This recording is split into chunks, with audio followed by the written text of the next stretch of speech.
उपस्थित असलेले आमचे नावले आजोबा व शिवपार्वती स्वरूपात उपस्थित असलेले आमचे गोडके काका व काकू व त्याचप्रमाणे सर्व मातृवर्ग यांच्या चरणी नतमस्तक होऊन मी माझ्या पुढच्या अभ्यासाला सुरुवात करत आहे.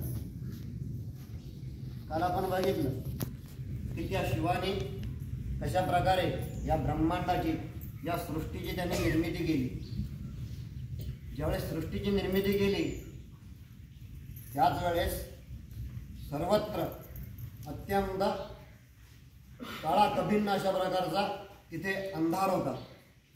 डाव्या अंगातून ब्रह्मा, उजव्यातून विष्णू आणि हृदयातून रुद्राची त्यांनी निर्मिती केली. ज्यावेळेस असं ठरलं की आता खरोखर ब्रह्मांडाची निर्मिती करायची त्याच वेळेस एक निर्विकार निरामय जे लघुही नव्हतं व गुरुही नव्हतं अशा प्रकारचं एक अंड तिथे त्यांनी उत्पन्न केलं. त्याच्यात कुठल्याच प्रकारचं चैतन्य अशा प्रकारचं नव्हतं. मग त्याच्यात चैतन्य भरावं म्हणून त्यांनी विष्णूला अशी आज्ञा केली की तू याच्यामध्ये चैतन्य भर. आणि विष्णू हे त्या पूर्ण त्या अंडाला ते व्यापून उरले.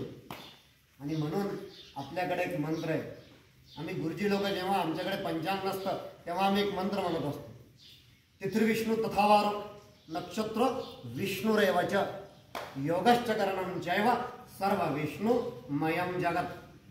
म्हणजे सर्व विष्णूने निर्माण केलेले हे तिथी वार नक्षत्र म्हणजे पंचांगाचा अभ्यास करत असताना हे पाच अंग त्याच्यामध्ये असतात की वार नक्षत्र तिथी, त्याच्यानंतर त्याचा असलेला सूर्याची स्थिती, चंद्राची असलेली तिथी, त्याचा गरज, त्याचा करण, या सर्वांचा अभ्यास म्हणजे पंचांग.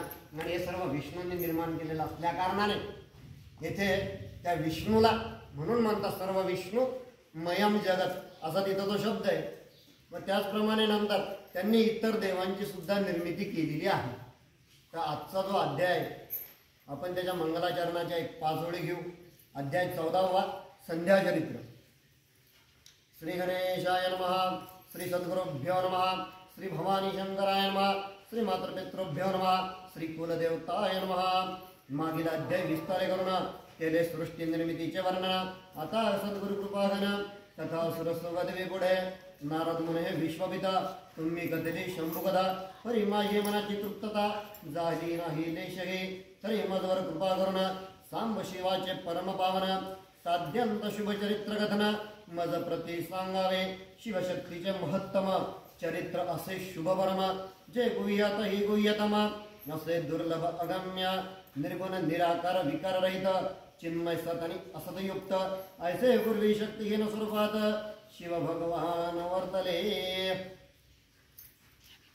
आणि मग नंतर त्या शिवाने इतर देवतांची निर्मिती करायला त्यांनी सुरुवात केली. आणि मग यांना सुद्धा सांगितलं की तुम्ही सुद्धा आता इतर देवतांची इतरांची तुम्ही निर्मिती करा. आणि मग ब्रह्मदेवांना मारीची, अत्री, पुलह, पुलस्त्य, अंगिरा, क्रतु, वसिष्ठ, नारद, दक्ष आणि भृगु या सर्वांची ब्रह्मदेवानं निर्मिती केली. आणि त्याच वेळेस ब्रह्मदेवाच्या मनापासून एक सुंदर अशी एक कामिनी असा शब्द त्यांनी इथं वापरलेला आहे. एक तरुणी त्यांनी त्यांच्या मनापासून निर्माण केली आणि तिला संध्या हे नाव दिले. अत्यंत सुंदर अशा प्रकारचं तिचं व्यक्तिमत्व होतं. पण एक अडचण अशी होती की ती संध्या जी आहे ही सकाळी म्हणजे प्रातःकाळी अत्यंत क्षीण असायची. पण जेव्हा सायंकाळचा प्रहर यायचा त्यावेळेस मात्र ती अत्यंत प्रसन्न, अत्यंत देखणी असं तिचं या संध्येचं स्वरूप होऊन जायचं. तदनंतर आता तिला तर निर्माण केलं आणि मग नंतर ब्रह्मदेवानं पुन्हा एकदा एक मानसपुत्र त्यांनी निर्मिला. हा मानसपुत्र अत्यंत देखणा, विशाल अशा प्रकारची त्याची छाती, सुंदर अशा प्रकारचे त्याचे बाहू आणि त्याचप्रमाणे त्याच्या शरीरातून दिव्य अशा कस्तुरीचा वास सतत दरवळायचा अशा प्रकारचा त्यांनी एक पुरुष तिथे निर्माण केला. आणि मग नंतर त्या पुरुषाने त्यांना विचारलं की ज्या अर्थी तुम्ही मला जन्माला घातलं त्या अर्थी आता याच्यातलं कारण काय, नेमकी कोणत्या कार्यासाठी तुम्ही माझी उत्पत्ती केली, कोणत्या कार्यासाठी तुम्ही मला निर्माण केलेलं आहे. तर त्यावेळेस त्यांनी सांगितलं की आमच्या सृष्टीच्या कार्यामध्ये तू आता थोडीशी आम्हाला मदत कर. आणि माझं नाव काय म्हणे, तो दिसायला अत्यंत सुंदर आहेस म्हणे, तो दिसायला अत्यंत सुंदर आहेस म्हणून आम्ही तुझं नाव जे आहे म्हणे ते आम्ही तुझं मदन हे नाव ठेवतो. कारण तुला बघून पुरुषांचे आणि त्याचप्रमाणे स्त्रियांचे आणि त्याचप्रमाणे त्याला बघितल्या ब्रह्माच्याही मनामध्ये एक अशी अवस्था तयार झाली की तो मदमस्त अशा प्रकारचं तिथलं पूर्ण वातावरण होऊन गेलं. म्हणून त्याचं नाव मन्मथ अशा प्रकारचं त्यांनी त्याचं एक नाव ठेवलेलं आहे. आणि त्याच्या हाती एक पंचपुष्पाचं बाण त्यांनी त्याला दिलेलं आहे. आणि त्याला सांगितलं की या बाणाचा तुला उपयोग करायचा सृष्टी निर्मितीसाठी, या बाणाचा तुला आता पुढे उपयोग करायचा आहे. आणि त्याच्यामध्ये पूर्ण 5 अशा प्रकारचे ते बाण होते.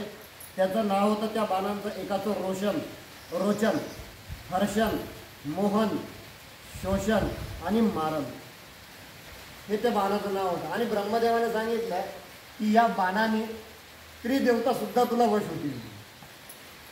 असं का म्हणे? ठीक आहे म्हणे. आता सभा भरलेली, ती संध्या बसलेली, यांची मानसपुत्री, हे सर्व यांचे मानसपुत्र बसलेले, साक्षात ब्रह्मा, रुद्र आणि विष्णू भगवान हे सर्व तिथं बसलेले. या पठ्ठानं काय करा, इथंच परीक्षा पाहतो म्हणजे सोडून दिला तो काम मान तिथंच. ठीक आहे म्हणे, तुम्ही माझी निर्मिती केली का म्हणे, मी तुमच्यावरच परीक्षा पाहतो. यानं सोडून दिलं. आणि मग सुंदर अशा प्रकारचं तिथलं वातावरण तयार झालं. सुंदर प्रकारचे असे सुवास त्याच्यामध्ये निर्माण झाले. आणि त्या पुत्रीकडं ती आपली पुत्री आहे याचं भान सुद्धा ब्रह्मदेवाला राहिलेलं नव्हतं त्यावेळेस. आणि यांच्या मनामध्ये पूर्ण कामभावना म्हणजे मदाचा प्रादुर्भाव हा सगळीकडं होऊन गेलेला आहे. आणि त्याचबरोबर संध्येवरती या सर्वांचं मन आलं. आणि ब्रह्मदेवाची अवस्था बघून तिथं धर्मसुद्धा होता. आणि धर्माने नंतर मग पुढं त्या शिवाची आराधना केली. आणि त्या शिवाला त्यांनी प्रार्थना केली की हे ईश्वरा, इथं सध्या जे चालू आहे ना ते योग्य नाही आहे. अरे ब्रह्मदेव हा तर तिचा पिता आहे, पण यांच्या मनामध्ये ही भावना कशी निर्माण झाली. आणि मग त्यानंतर तिथे सदा साक्षात शिवप्रभू प्रकट झाले. आणि शिवाने ब्रह्मदेवाचा तिथे धिक्कार केला. तुला लाज वाटायला पाहिजे म्हणे, 4 वेद तुझ्या मुखात आहेत म्हणे, आणि अशा प्रकारचं वर्तन हे तुला शोभत नाही म्हणे. तू जे केलंयस म्हणे हे तुला अशोभनीय अशा प्रकारचं वर्तन आहे म्हणे. आणि त्याच वेळेस त्यांनी पुढे ब्रह्माचा धिक्कार केला. आणि नंतर हे सर्व बोलल्यामुळे त्या ब्रह्माला एकदम तो ब्रह्मदेव घामाघूम गेला. कारण त्या शिवाचं असं स्वरूप यांनी पूर्वी कधी बघितलेलं नव्हतं. आणि त्यांनाच काय सर्वांची सुद्धा अवस्था ती तशीच होऊन गेली. सर्वजण तिथे भयभीत होऊन गेले. आणि मग पुढे त्या घामापासून 64,000 अग्निश्वात आणि 84,000 भैरिषत नावाचे पितर त्याच्यातून पुढे निर्माण झाले. आणि तदनंतर हे बघून दक्षाच्या घामापासून, आता हे तर यंत्र झालं, पण दक्षाच्या घामापासून रती नावाची एक स्वरूप सुंदर अशा प्रकारची कामिनी त्यांच्या घामापासून तयार झाली. आणि तिला बघून पुढं यांचे हे जे कोणी मानसपुत्र होते, ज्याच्यामध्ये अंगिरा, पुलस्त्य, क्रतू व वसिष्ठ यांचा सुद्धा कामविकार तिथं जागृत झाला. आणि एवढी मोठी माया त्या कामदेवाच्या फक्त एका बाणात.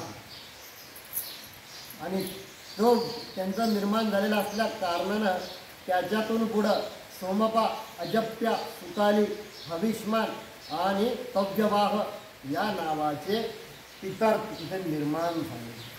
म्हणजे या संधीची निर्मिती कशासाठी झाली हो, तर फक्त या पितरांची उत्पत्ती व्हावी या कारणाने या संधीची त्यांनी इथं निर्मिती केलेली होती. आणि मग इथं एका या ओळीमध्ये बापूसाहेब मोठं छान सांगतात आहे की हे सर्व जरी निर्माण झालेलं असलं तरी मग तदनंतर त्या संध्येला तर वाटलं की वा मला का हे सर्वजण दोष देऊ लागले म्हणे, हा दोष माझ्या सौंदर्याचा आहे का म्हणे. ठीक आहे म्हणे, मग या सौंदर्याचा धिक्कार असं म्हणून तिनं ठरवलं की अत्यंत कठोर अशा प्रकारचं तपाचरण करणे होतं. तिला वाटलं, तिच्या मनात विचार आला की माझ्या सौंदर्यामुळे जर माझ्या वडिलांच्या मनामध्ये हा ग्रह